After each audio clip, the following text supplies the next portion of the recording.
शिला प्रभुपाद की जय, गुरु पारंग की जय।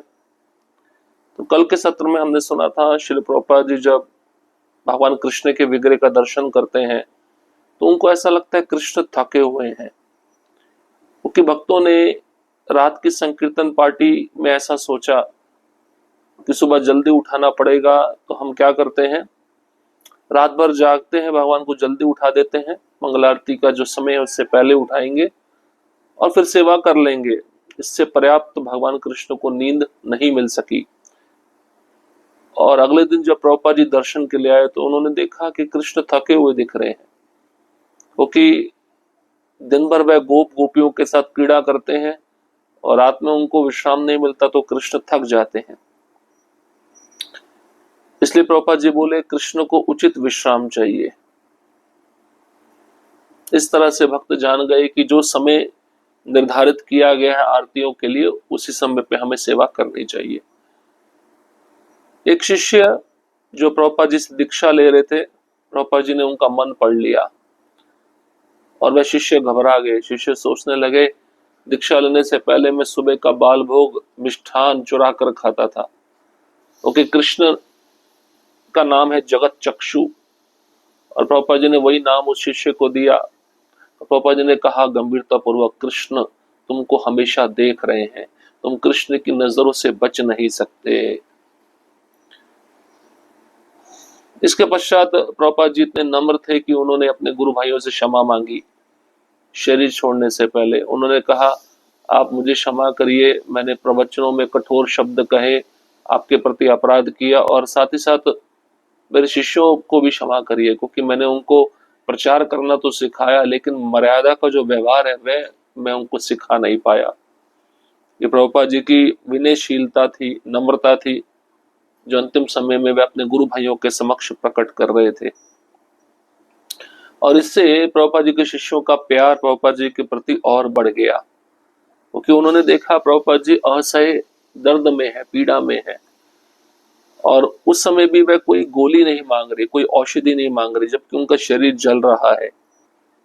प्रभुपाद जी की अंतिम समय में भी यही इच्छा थी कि मेरे सारे शिष्य एक साथ आए और मिलकर हरिनाम करें। अब हम आगे बढ़ेंगे, उनके जैसे बनो।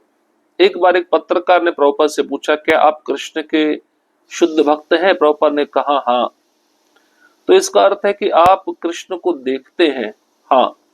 तो क्या आप मुझे कृष्ण दिखा सकते हैं? हाँ। पत्रकार बोला तो दिखाइए। प्रभुपाद ने उत्तर दिया पहले तुम इनके जैसे बनो, और अपने मुंडित शिष्यों की ओर संकेत किया। बहुत सारे लोगों की इच्छा होती है ना, हमें भगवान दिखाओ। तो प्रभुपाद जी कहते हैं पहले योग्यता प्राप्त करनी चाहिए, फिर कृष्ण दिखते हैं। तो योग्यता क्या है? वैराग्य प्राप्त करना, अपने हृदय में भक्ति के द्वारा कृष्ण को प्रसन्न करना। तो एक पत्रकार ने प्रभुपाद से पूछा आप शुद्ध भक्त हैं? प्रभुपाद जी कहते हैं हाँ मैं शुद्ध भक्त हूँ। इसका मतलब है आप मुझे भगवान को दिखा सकते हैं? प्रभुपाद जी बोले हाँ मैं दिखा सकता हूँ। तो पत्रकार बोले दिखाइए। प्रभुपाद ने उत्तर दिया पहले मेरे शिष्यों के जैसे बनो। इन्होंने सिर मुंडवाया है, सब कुछ छोड़ दिया है कृष्ण की सेवा करने के लिए। जब तुम ऐसे बनोगे तब मैं तुमको कृष्ण दिखा सकता हूं। केवल एक ही मार्ग है। एक बार जब प्रभुपाद 26 सेकंड एवेन्यू पर हिप्पियों से भरे एक कमरे में व्याख्यान दे रहे थे तो उनके पास बैठी एक लड़की बार बार हाथ उठाती रही। प्रभुपाद ने जानबूझकर उसे नजरअंदाज किया, क्योंकि उन्हें ज्ञात था कि वह कोई मूर्खतापूर्ण बात कहेगी। अंततः जब उसने अधिक आग्रह किया तो प्रभुपाद ने कहा हाँ। लड़की ने पूछा स्वामी जी क्या भगवान तक पहुंचने के कई मार्ग नहीं होते? प्रभुपाद बोले नहीं, केवल एक ही मार्ग है। जैसे भोजन, उसे तुम कान से या गुदा से नहीं ले सकते, वह मुंह से ही जाना चाहिए। सभी लोग हंस पड़े। तो प्रभुपाद जी लेक्चर दे रहे थे और बार बार एक लड़की हाथ उठा रही थी। प्रभुपाद जी समझ गए थे कुछ गलत प्रश्न पूछेगी, मूर्खतापूर्ण प्रश्न पूछेगी, इससे प्रभुपाद जी उसकी तरफ देख नहीं रहे थे, उसको नजरअंदाज कर रहे थे। लेकिन जब प्रवचन खत्म हुआ तो वह लड़की बहुत आग्रह करने लगी। तो प्रभुपाद जी ने पूछा अपना सवाल पूछो। लड़की ने पूछा भगवान तक पहुंचने के क्या कई मार्ग नहीं है? आप तो एक ही मार्ग बता रहे हो। प्रभुपाद बोले नहीं, एक ही मार्ग है। वो है भक्ति मार्ग। प्रभुपाद जी उदाहरण देके समझाते हैं, जैसे भोजन को तुम हाथ से लेकर मुख में डालते हो, वो भोजन कान से नहीं जाता, गुदा से नहीं जाता, वो मुंह से ही जाना चाहिए। वो भोजन जब मुंह से जाता है तभी शरीर को पुष्टि मिलती है, तुष्टि मिलती है। इसी प्रकार से कृष्ण की सेवा करने से ही सब जीवों की सेवा हो जाती है। ये एक मार्ग है जो भक्ति मार्ग कहलाता है। जब ये प्रभुपाद जी उत्तर दिए तो सभी लोग हंस पड़े उस लड़की के ऊपर। मेरी पुस्तकें सोने जैसी हैं। एक बार जब हम इंदौर के राजा और रानी से मिलने जा रहे थे, प्रभुपाद ने मुझसे कहा प्रयास करो कि राजा लाइफ मेंबर बन जाए। मैंने कहा ठीक है। प्रभुपाद ने भाषण समाप्त किया और मैंने राजा को सदस्य बनने के लिए समझाया पर असफल रहा। वापसी में कार में मैंने कहा प्रभुपाद मैं राजा को सदस्य नहीं बना सका, क्या मैंने आपकी पुस्तकों के बारे में सही कहा? प्रभुपाद बोले मेरी पुस्तकें सोने जैसी हैं, जो मूल्य समझता है वही इन्हें लेगा और वही इन्हें पढ़ेगा। तो एक शिष्य प्रभुपाद जी के, प्रभुपाद जी ने उनको कहा हम इंदौर के राजा और रानी से मिलने जा रहे हैं, तो प्रयास करना कि लाइफ मेंबर बन जाए, कुछ मंदिर के लिए डोनेशन दे दें। तो ये शिष्य बोले ठीक है प्रभुपाद जी। तो प्रभुपाद जी जब भाषण समाप्त किए तो शिष्य ने राजा और रानी को सदस्य बनने के लिए कहा, पर वह राजा ने मना कर दिया, मैं लाइफ मेंबरशिप नहीं लेना चाहता। वापसी में जब प्रभुपाद जी के साथ उनके शिष्य बैठे थे तो कार में वह शिष्य प्रभुपाद जी से बोलते हैं मैं राजा को सदस्य नहीं बना पाया, तो क्या मैंने आपकी पुस्तकों के बारे में सही कहा? प्रभुपाद बोले मुझे पता नहीं तुमने मेरी पुस्तकों के बारे में सही कहा या गलत कहा, लेकिन मेरी पुस्तकें सोने जैसी हैं, गोल्ड जैसी हैं, और जो इन पुस्तकों का मूल्य समझेगा वही खरीदेगा, वही इनको पढ़ेगा और उनका जीवन बदल जाएगा। और सच में प्रभुपाद जी की पुस्तकें सोने से भी कहीं अधिक मूल्यवान है।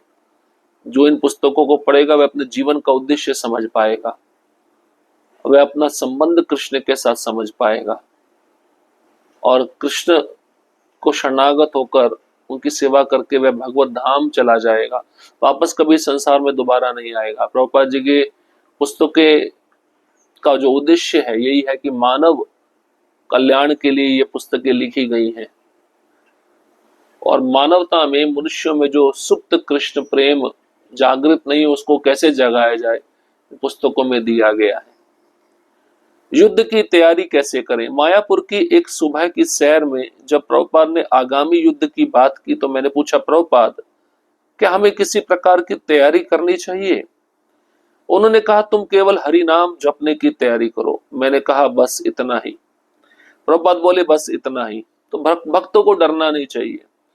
युद्ध हो, देश आपस में लड़े, अब 2 विश्व युद्ध तो हो चुके हैं, अब तीसरा विश्व युद्ध हो सकता है या होने वाला है। बहुत सारे भक्त ऐसा कहते हैं, बहुत समय गंभीर चल रहा है, परिस्थिति अच्छी नहीं है।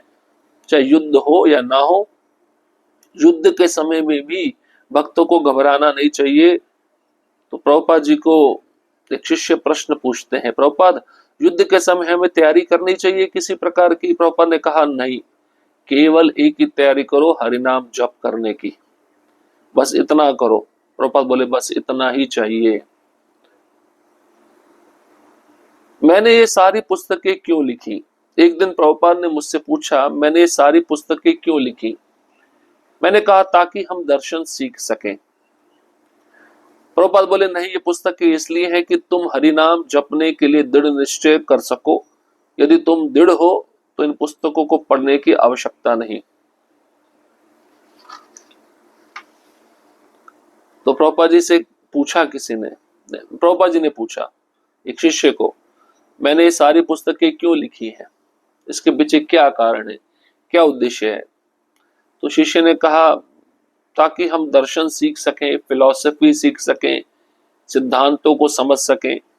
प्रभुपाद बोले नहीं, ये पुस्तकें इसलिए हैं कि तुम हरि नाम जपने के लिए दृढ़ निश्चय कर सको। पुस्तकें पढ़ के ही प्रभुपाद जी की हमें हरि नाम में दृढ़ता प्राप्त होगी, क्योंकि जो पुस्तकों में ज्ञान दिया वो हरि नाम को पोषण देने वाला है, हरि नाम के प्रति रुचि बढ़ाने वाला है। और प्रभुपाद जी कहते हैं यदि तुम दृढ़ हो तो इन पुस्तकों को पढ़ने की आवश्यकता नहीं है। फिर भी दृढ़ होते हुए हमें पुस्तकें पढ़नी चाहिए, कभी छोड़नी नहीं चाहिए। अपने जीवन में हमें नियम बनाना चाहिए, कम से कम 1 घंटा रोज हम प्रभुपाद जी की पुस्तकों को अच्छे से पढ़ सकें। जीबीसी की बैठकें, जैसे जैसे वर्ष बीते, जीबीसी की बैठकों में माध्यमिक और प्रबंधन संबंधी विषयों पर ही अधिक ध्यान दिया जाने लगा। कई दिन चर्चाएं होती, प्रस्ताव बनते, फिर उन्हें प्रभुपाद की स्वीकृति के लिए भेजा जाता। एक वर्ष प्रभुपाद ने प्रस्तावों को देखते हुए सहजता से पूछा, क्या तुम लोगों ने इस पर चर्चा की कि हरिनाम के जप की गुणवत्ता कैसे बढ़े? हम सोच रहे थे यह तो मुख्य विषय नहीं है। उसी समय प्रभुपाद ने कहा कि जीबीसी की बैठकें कई दिन नहीं, केवल 3 या 4 घंटे की होनी चाहिए। प्रभुपाद का मुख्य चिंतन हमारे आध्यात्मिक जीवन की गुणवत्ता थी, विशेष रूप से जप की गुणवत्ता। तो प्रभुपाद जी बहुत बलपूर्वक कहते थे जप अच्छे क्वालिटी का होना चाहिए, जप गुणवत्ता वाला होना चाहिए। तो इस्कॉन में आज भी बहुत सारे भक्त जो वरिष्ठ हैं, बड़ी बड़ी मीटिंग करते हैं, बड़ी बड़ी बैठकें करते हैं, और उसमें विषय क्या होता है, किस पे चर्चा की जाती है, चर्चा होती है, अलग अलग प्रस्ताव बनते हैं। जिस पे चर्चा करनी चाहिए उस पे चर्चा नहीं करते, लेकिन मैनेजमेंट से संबंधित चर्चा करते हैं। तो ये प्रस्ताव बनाते थे, चर्चाएं होती थी, फिर उनको प्रभुपाद जी के स्वीकृति के लिए भेजा जाता था कि प्रभुपाद उस पे साइन कर दें। अब कई वर्षों तक तो प्रभुपाद जी प्रस्तावों को पढ़ते रहे। उन्होंने एक दिन पूछ ही लिया, तुम इधर उधर का मैनेजमेंट का चर्चा करते हो, लेकिन कभी इस पे चर्चा की है कि हरिनाम की क्वालिटी को कैसे बढ़ाया जाए, हरिनाम जब हम जप करते हैं उसकी गुणवत्ता को कैसे बढ़ाया जाए?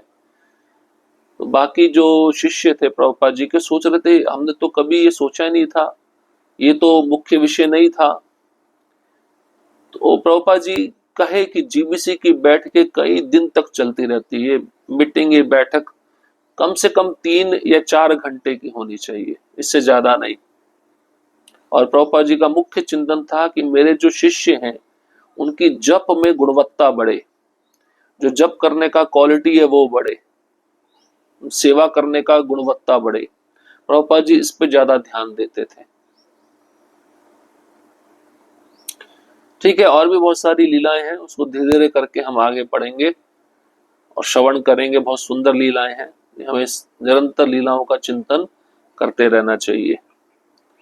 हरे कृष्णा कृष्ण कृष्ण हरे हरे, हरे राम राम राम हरे हरे।